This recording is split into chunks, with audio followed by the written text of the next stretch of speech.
Esas dos raíces se pueden distinguir cuando nosotros estamos viendo a la pieza dentaria por sus caras proximales, ¿verdad? Por sus caras proximales. Por sus caras libres pareciera uniradicular, como cualquier premolar. No, es uniradicular en primer lugar.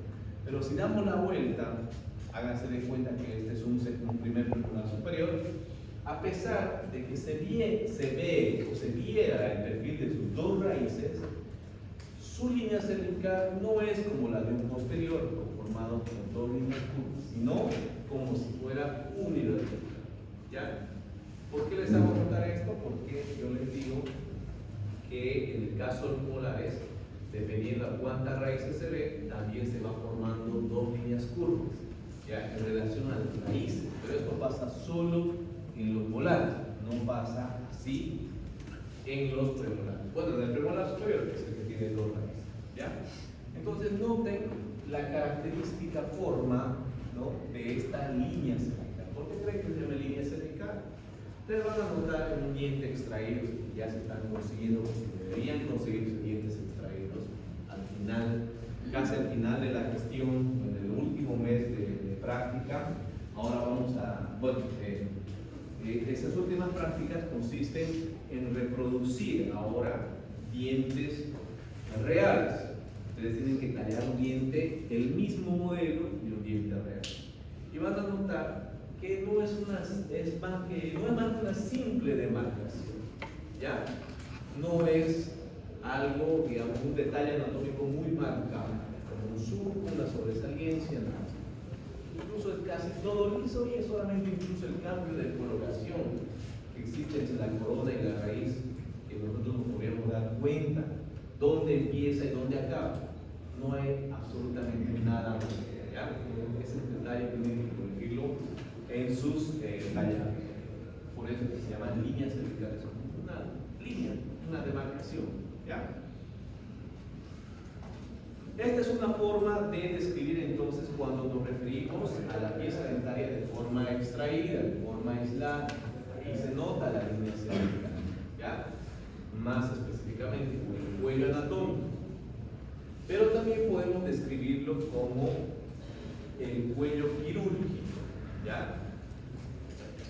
En el caso de describir este cuello quirúrgico, estamos hablando que la pieza dentaria está dentro de los huesos maxilares, ubicado o implantado en los huesos maxilares, ¿no?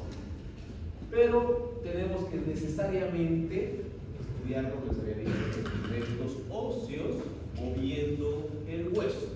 ¿Por qué? Porque el llamado cuello quirúrgico dice que ya es como un espacio, es una zona que está comprendida entre la línea cervical, ¿ya?, y las crestas alveolares de los huesos maxilares. Esta porción libre que ven acá, este borde, corresponde ya a los huesos, ¿no? Los bordes libres de las crestas alveolares. Y la línea cervical o cuello quirúrgico. ¿Por qué especificamos aquí? Cuando estamos viendo el concepto de cuello quirúrgico, nos referimos como línea cervical, porque sonaría confuso el mencionar el cuello quirúrgico está ubicado entre el cuello anatómico, porque no se olviden que este es el cuello anatómico, ¿verdad? Entonces, cuello suena confuso. Cuando nos estamos refiriendo específicamente al cuello quirúrgico, mencionamos como línea cervical, ¿ya?, y el borde libre de las crestas alveolares de los huesos. Toda esta zona que ven acá es lo que se denomina cuello quirúrgico, ¿ya? Ahora, ¿por qué esta puede ser, dice, modificada? O puede ser alterada, porque hay procesos patológicos que pueden hacer que se destruya parte de las crestas óseas, especialmente en lesiones que afectan al periodonto, ¿no? El hueso es parte de esos tejidos que permiten el medio de succión del diente. Hay lesiones que hacen que se vaya perdiendo hueso, por tanto ya sería más difícil ubicar o o describir este cuello quirúrgico. Como ven, solamente podemos ver el cuello quirúrgico en esta forma, repito, en restos óseos, ¿ya? ¿Cómo más? Y por eso se van a acordar ahí de cuello quirúrgico. ¿Cuándo más podemos ver este cuello quirúrgico? Cuando a una persona le están haciendo una cirugía, no se olviden que aquí tenemos la piel, tenemos la encía, levanta, se llama colgajo, se levanta la encía y ahí podemos ver este cuello quirúrgico. Cuando estamos haciendo un procedimiento quirúrgico, y ahí se van a acordar, ¿ya? Solamente en ese estado, cuando levantamos la encía, podemos ver el hueso, podemos ver el diente y podemos describir o identificar el llamado cuello quirúrgico, ¿ya? Luego nos vamos al cuello clínico o línea gingival, ¿ya?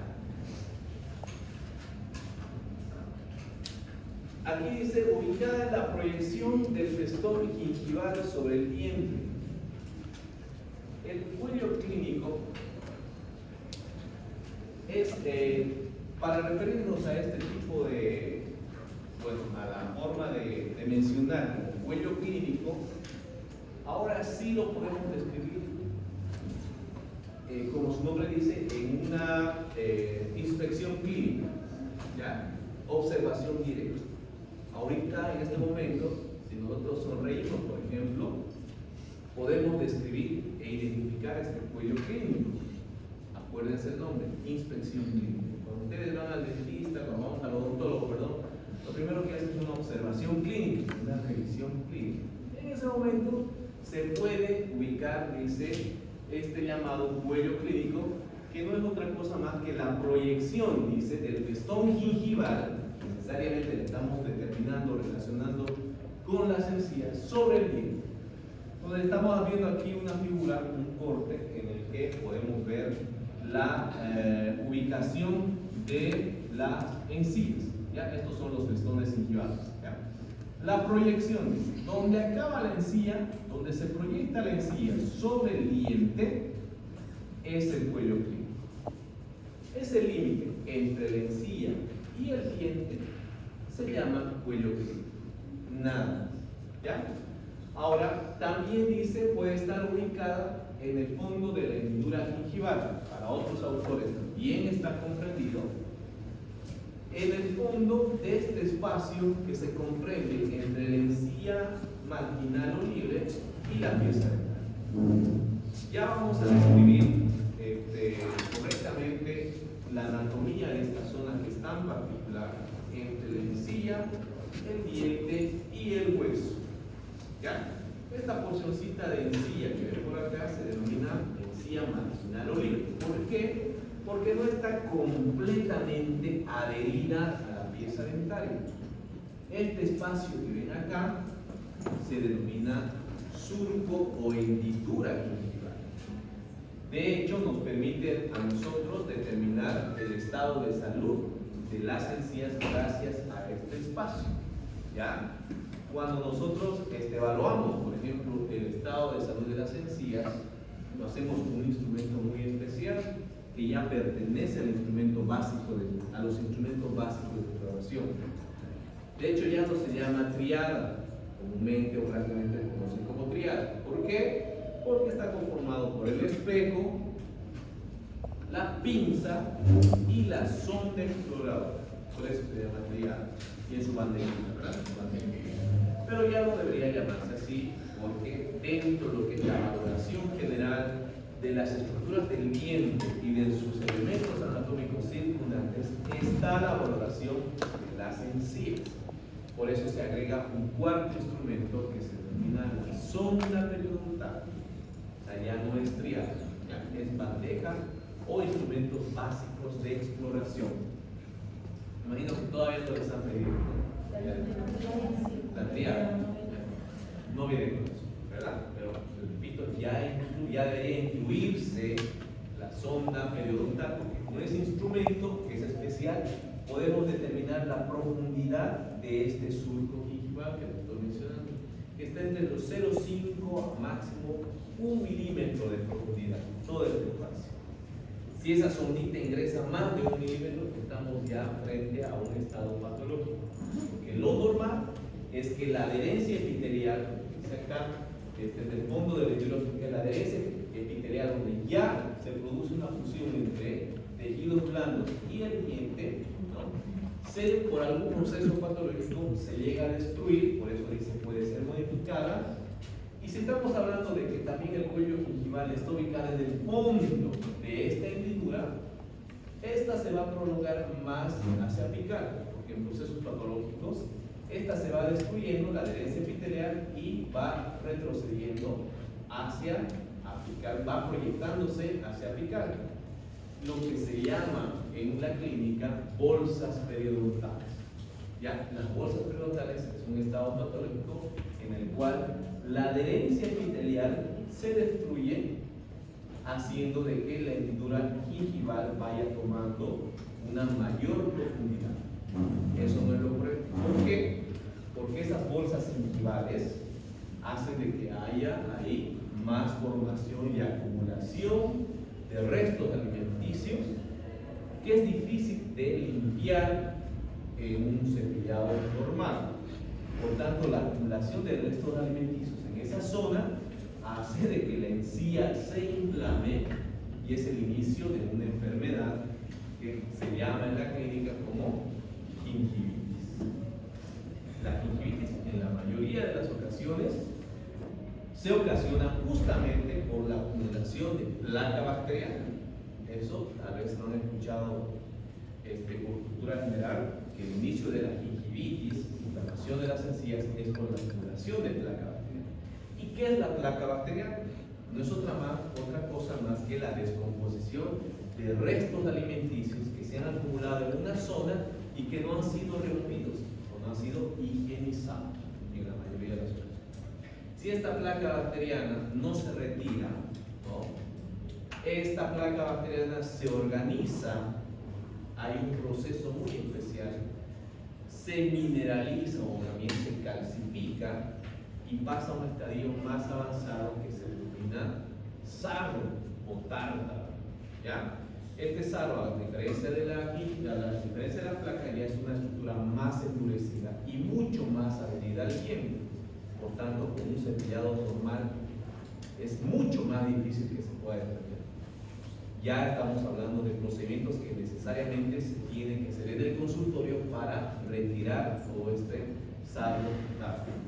De ahí es que se aconseja, por ejemplo, que, y es lo normal, o es lo adecuado, perdón, que todos deberíamos hacer una limpieza, una profilaxis, por lo menos 2 a 3 veces al año, ¿verdad? Porque con el cepillado dental a veces no llegamos a esas zonas para retirar esta placa dental. Y si no la retiramos, puede avanzar a otros estadios más graves y provocar lesiones también más severas, no solamente en el diente, sino en quienes, en los medios de sujeción, en los que sujetan al diente. Estamos hablando de la encía y del hueso. ¿Ya? Entonces miren cuán importante es esa zona tan pequeñita como es el surco gingival, la hendidura gingival. ¿Ya? ¿Por qué estamos hablando de eso? Porque estamos describiendo a denominado cuello clínico o línea gingival. En esta otra imagen podemos observar en una forma de esquema la presencia de los 3 cuellos que hemos descrito: el clínico, el quirúrgico y el anatómico. A ver, ¿quién me podría decir? Aquí estamos la A, B y la C. ¿Cuál sería el cuello anatómico? La letra C. ¿Cuál sería el cuello quirúrgico? Entre el B y el C. El cuello quirúrgico es un espacio, es una zona, es una superficie. El cuello quirúrgico está entre el B y el C.